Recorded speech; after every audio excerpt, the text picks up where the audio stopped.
नमस्कार। आज हमारे साथ बात करने के लिए मौजूद हैं आचार्य प्रमोद कृष्णम जी, जो कि प्रियंका गांधी के राजनीतिक गुरु हैं, वरिष्ठ कांग्रेसी नेता हैं और आचार्य भी हैं और बहुत सारी चीज़ें हैं जो प्रियंका गांधी को ना सिर्फ़ राजनीतिक बल्कि और भी व्यावहारिक सलाह देते रहते हैं और इनकी सलाह पे चल कर के ही प्रियंका गांधी ये करती है, ऐसा हम मानते हैं। और कुछ चीज़ें जो ही प्रियंका गांधी कर रही हैं, इसलिए मैंने आज आचार्य प्रमोद कृष्णम जी को आपके सामने लाया है। इनका जवाब मुझे लगता है कि आचार्य जी सबसे अच्छा दे पाएँगे। आचार्य जी, अभी पिछले दिनों जो देखने में आ रहा है कि प्रियंका गांधी जब भी किसी मौके पे किसी जगह पे जाती हैं तो अगर मुस्लिम के किसी जलसे में जाती है, किसी प्रोग्राम में जाती हैं तो वो उनका लिबास काला होता है, उनके लिबास का रंग जो है काला होता है। जब हिंदुओं के किसी फंक्शन में आती है तो माथे पे चंदन टीका होता है। जब ईसाई के प्रोग्राम में जाती हैं तो वो क्रॉस पहन के जाती हैं।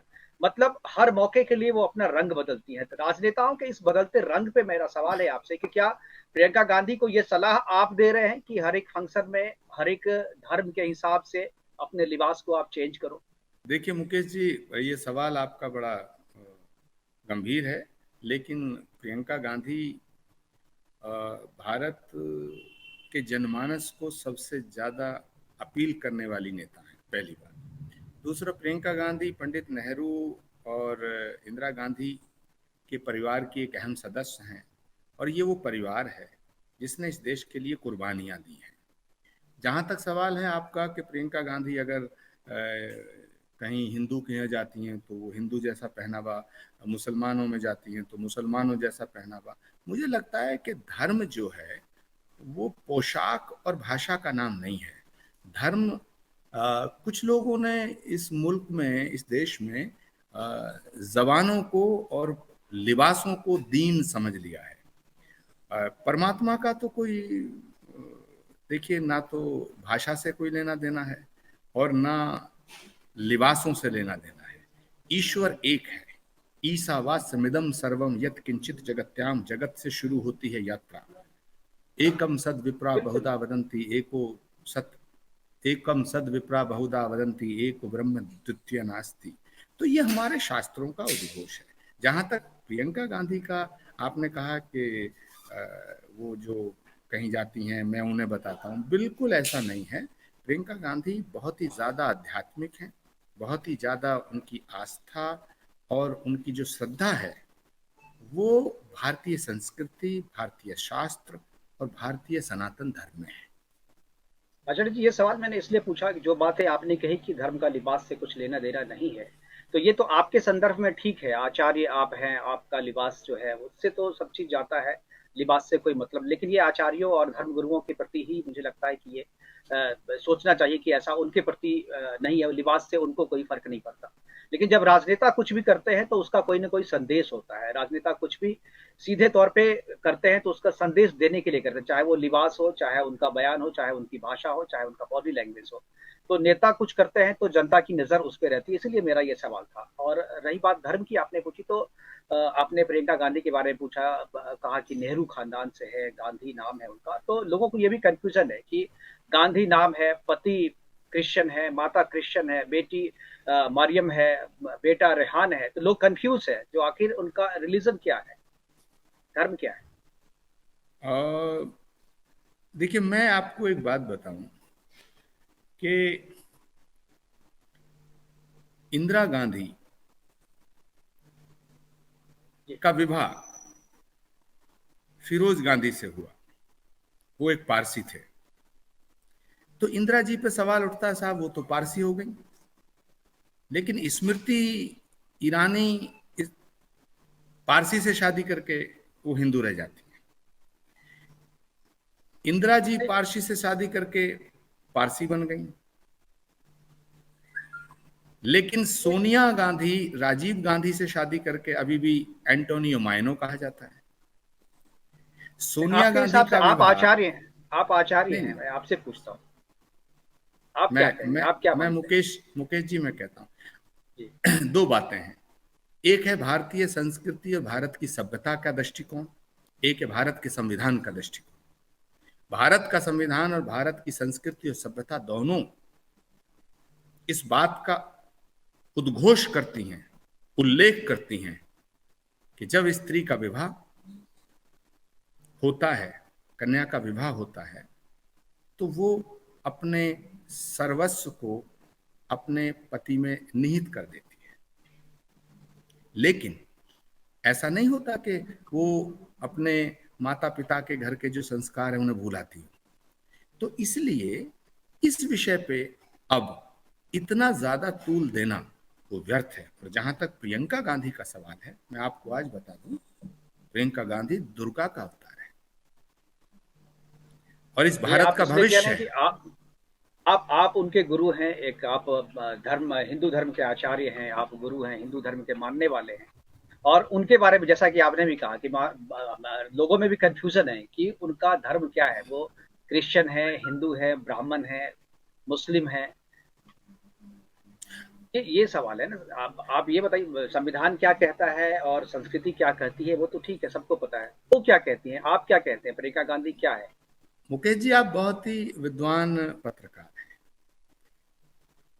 श्री रामचरितमानस में तुलसीदास जी ने कहा है, जाकी रही भावना जैसी, प्रभु मूरत देखी तिन तैसी। प्रियंका गांधी को जो जिस रूप में देखना चाहता वो उस रूप में है। कोई उन्हें हिंदू समझता है तो बड़ी अच्छी बात है, कोई उन्हें पारसी समझता बहुत अच्छी बात है, क्रिश्चियन समझता बहुत अच्छी बात है। जो शक्ति आपने तो होती है ना, जो शक्ति आपने होती है, जो जी शक्ति होती है, मैं मुझे पूरा करने दीजिए। जो शक्ति जी होती है उसका अपना कोई स्वरूप नहीं होता है। जैसे बिजली, पावर, ऊर्जा, अगर पंखे में प्रवाहित कर दो तो कहते हैं लोग पंखा चलता है, बल्ब जलता है, टीवी चलता है, बत्ती बुझती है। तो शक्ति का ना लिंग भेद नहीं होता है, ना जाति भेद होता है। शक्ति शक्ति है। इसलिए मैं कहता हूं, मेरी दृष्टि में प्रियंका गांधी दुर्गा का अवतार है। आपने भारतीय दर्शन के लिहाज से उनका वर्णन किया है, चित्रण किया है। एक सवाल प्रमोद जी मैं आपसे इसलिए और भी पूछना चाहता हूँ क्योंकि आप काफी करीबी हैं, सलाहकार हैं प्रियंका गांधी के। और इस तरीके के भी सवाल आ रहे हैं कि प्रियंका गांधी और राहुल गांधी के बीच में दूरी बढ़ती जा रही है। बंगाल चुनाव, केरला चुनाव के दौरान भी देखा गया था जिस तरीके से प्रियंका गांधी में भीड़ जुट रही थी और राहुल गांधी की सभाओं में भीड़ उतनी नहीं जुट रही थी, इसको लेकर के भी चर्चाएं हो रही थी। अब जिस तरीके से इमरान प्रतापगढ़ी को सलाहकार बनाया, अल्पसंख्यक मोर्चा का कमान दिया गया है उनको, और ये इमरान प्रतापगढ़ी राहुल गांधी को पप्पू बोलते आया है, रिकॉर्ड है, ये ऑन रिकॉर्ड है। और ऐसे आदमी को, जो उसके भाई को, प्रियंका गांधी की भाई राहुल गांधी को जो व्यक्ति पप्पू बोलता रहा है और जिस पप्पू बोलने को लेकर के उनको ऐतराज है, वो इसको बिल्कुल बर्दाश्त नहीं करते कि कोई उनको पप्पू कहे। और वैसे व्यक्ति जो उनको सार्वजनिक मंच से पप्पू कहते हैं, उसको इस तरीके से एलिवेट करके यहाँ पर अल्पसंख्यक मोर्चा की पूरी जिम्मेदारी दी गई। क्या ये बताता नहीं है कि प्रियंका गांधी और राहुल गांधी के बीच में खाई चौड़ी होती जा रही है? देखिए, दो सवाल आपने किए। पहला, राहुल गांधी और प्रियंका गांधी के बीच में जो खाई की बात की है। दूसरा, आपने इमरान प्रतापगढ़ी की बात की है। मैं आपको दोनों बातों का जवाब दूंगा।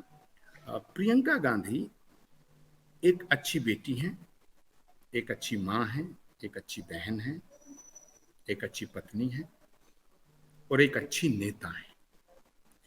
दूसरी बात, जहां तक सवाल है प्रियंका गांधी के फैसलों का, तो प्रियंका गांधी सलाह मशवरा सबसे करती हैं लेकिन फैसला खुद लेती हैं। जहां तक सवाल है इमरान प्रतापगढ़ी की किसी बात का, आप कह रहे हैं उन्होंने राहुल गांधी जी को पप्पू कहा है, तो मैंने वो वीडियो, मैंने उनका वो इंटरव्यू नहीं देखा है। लेकिन यदि उन्होंने कहा है तो किस मंच से संदर्भ कहा में है, कहा है? हाँ, अगर सार्वजनिक। उन्होंने कहा है तो किस संदर्भ में कहा है? उनको बनाया गया है तो उनकी उपयोगिता कोई ना कोई पार्टी हाईकमान ने जरूर सोच के और देख के बनाया होगा। सवाल इसका ये है कि सियासत के अंदर एक दूसरे की आलोचनाएं होती हैं। ऐसे फैसले कांग्रेस पार्टी ने पहले भी किए हैं। नवजोत सिंह सिद्धू ने भी बहुत राहुल जी के लिए बोला था, सोनिया जी के लिए बोला था और मोदी की शान में कसीदे कसे थे। लेकिन राहुल जी एक उदार हृदय व्यक्ति हैं, विराट हृदय हैं। कांग्रेस पार्टी द्वेष, ईर्षा, इस तरह की कुंठित मानसिकता से नहीं चलती है। कांग्रेस पार्टी का विरोध करने वाले बहुत से लोग ऐसे हुए जिन्होंने कांग्रेस में बहुत बहुत महत्वपूर्ण पदों पर अपनी जिम्मेदारी निभाई। तो अगर इमरान प्रतापगढ़ी आलोचना ने, आलोचना राजनीतिक आलोचना, आचार्य जी, वो तो सही है। राजनीतिक आलोचना जब आप विपक्ष में होते हैं, पार्टी में नहीं होते हैं, तो आप राजनीतिक आलोचना करते हैं। लेकिन ये तो व्यक्तिगत टिप्पणी है ना। देखिए, इमरान प्रतापगढ़ी एक अच्छे शायर हैं अब वो नेता बनने की उनकी शुरुआत है, तो शायर और कभी कभी कभी भावनाओं में बह के कुछ भी कह देता है। इन बातों को इतना गंभीरता से नहीं लेना चाहिए। आप बचाव कर रहे हैं आचार्य जी, उनका नहीं बचाव नहीं, कर रहे हैं, एक चलिए एक आपकी। शायर की बात को, एक कवि की बात को राजनीति में इतना गंभीरता से नहीं लेना चाहिए। मुझे नहीं लगता कि उन्होंने कोई गंभीर बात कही होगी। मैंने सुना नहीं है, लेकिन अगर आप कह रहे हैं तो इतना नहीं, गंभीरता से उस आप कह बात रहे को हैं कि लेना नहीं गंभीरता से चाहिए। नहीं लेना चाहिए, लेकिन जो पद उनको दिया गया है वो तो बड़ा जिम्मेदारी का पद है, तो हाँ फिर ऐसे बिल्कुल। व्यक्ति को वो पद क्यों दिया गया? देखिए, इस ये पद वाकई जिम्मेदारी का पद है। इस देश के 25-30 करोड़ मुसलमान भाइयों की क़यादत करने की बात है। इस पद पर AR अंतुले साहब रह चुके हैं, इस पद पर CK जाफर शरीफ रह चुके हैं, इस पद पर मीम अफजल साहब रह चुके हैं, इस पद पर अर्जुन सिंह जी भी कुछ दिनों के लिए उनको बिल्कुल। भी जिम्मेदारी दी थी। तो वाकई महत्वपूर्ण पद है। तो इमरान प्रतापगढ़ी जी से उम्मीदें हैं कि वो गंभीरता से इस सियासत को समझेंगे और गंभीर पारी खेलेंगे। इमरान प्रतापगढ़ी के बारे में एक चीज ये भी कि उन्होंने प्रधानमंत्री के आवास को मकबरा कहा था। क्या प्रतिक्रिया है आपकी, क्या कहेंगे आप? क्या इमरान अ, प्रतापगढ़ी, जो कि प्रधानमंत्री के आवास को मकबरा कहने वाले व्यक्ति को कांग्रेस अपने यहाँ इतना सम्मान देती है, अल्पसंख्यक मोर्चा का अध्यक्ष बनाती है, क्या प्रतिक्रिया है?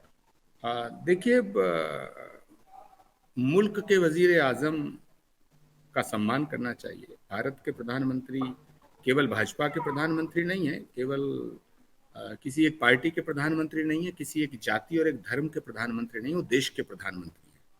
और देश के प्रधानमंत्री के बारे में तमाम नेताओं को बहुत सोच समझकर और जिम्मेदारी से बोलना चाहिए, उसका एहतराम करना चाहिए। अगर उन्होंने ऐसा कुछ कहा तो मैं उनके इस बयान का समर्थन नहीं करता। ये तो सार्वजनिक है, सार्वजनिक तौर पे उन्होंने कहा था, और ऐसे व्यक्ति को कांग्रेस, आपकी जो नेता, उन्होंने सम्मान दिया। क्या ये भी कहा जा रहा है कि प्रधानमंत्री को उन्होंने चूंकि आवास को मकबरा का, इसलिए उसका इनाम उसे मिला है, प्रियंका गांधी ने इनाम दिया है इमरान प्रतापगढ़ी को? मैं जहां तक प्रियंका गांधी जी को जानता हूं, समझता हूं, प्रियंका गांधी किसी भी तरह के फेनेटिज्म को बर्दाश्त नहीं करती हैं और ना बढ़ावा देती हैं। वो महात्मा गांधी की आइडियोलॉजी पे चलने वाली नेता हैं, जो हमेशा रघुपति राघव राजा राम, पतित पावन सीता राम, ईश्वर अल्लाह तेरो नाम, सबको सन्मति दे भगवान, इस मार्ग पे चलने वाली नेता हैं प्रियंका गांधी। मुझे लगता ऐसा है कि पाप मत करो। प्रियंका गांधी बिल्कुल सही सलाहकार के संपर्क में है। आचार्य प्रमोद कृष्णम जैसे अगर उनके सलाहकार है, तो निश्चित तौर पे उनका भविष्य भी जो है अच्छा है, सुनहरा है। अब जैसा आप कह रहे हैं, मुझे लगता है कि प्रियंका गांधी ने एक फैसला तो जरूर किया अच्छा, कि उन्होंने आपको अपना राजनीतिक सलाहकार और आपको अपना गुरु माना है, क्योंकि जिस तरीके से आप डिफेंड कर रहे हैं उनकी गलत बातों को, गलत जानते हुए भी आप मीडिया के सामने और सही तरीके से, तर्कपूर्ण तरीके से उनकी गलत बातों को सही ठहरा रहे हैं, तो मुझे लगता है कि आपका चुनाव प्रियंका गांधी ने बिल्कुल सही किया है। और हमारे साथ समय देने के लिए आचार्य प्रमोद कृष्णम जी, आपका बहुत बहुत धन्यवाद, बहुत बहुत शुक्रिया। आपने बहुत ही आपका अच्छी आभार। तरीके से आपका प्रियंका गांधी को डिफेंड किया है। फिलहाल हमसे जुड़ने के लिए मैंने आपका बहुत बहुत प्रियंका गांधी जी धन्यवाद को है। डिफेंड नहीं किया, मैंने सच्चाई बयां की है, मैंने सच को कहने का प्रयास किया।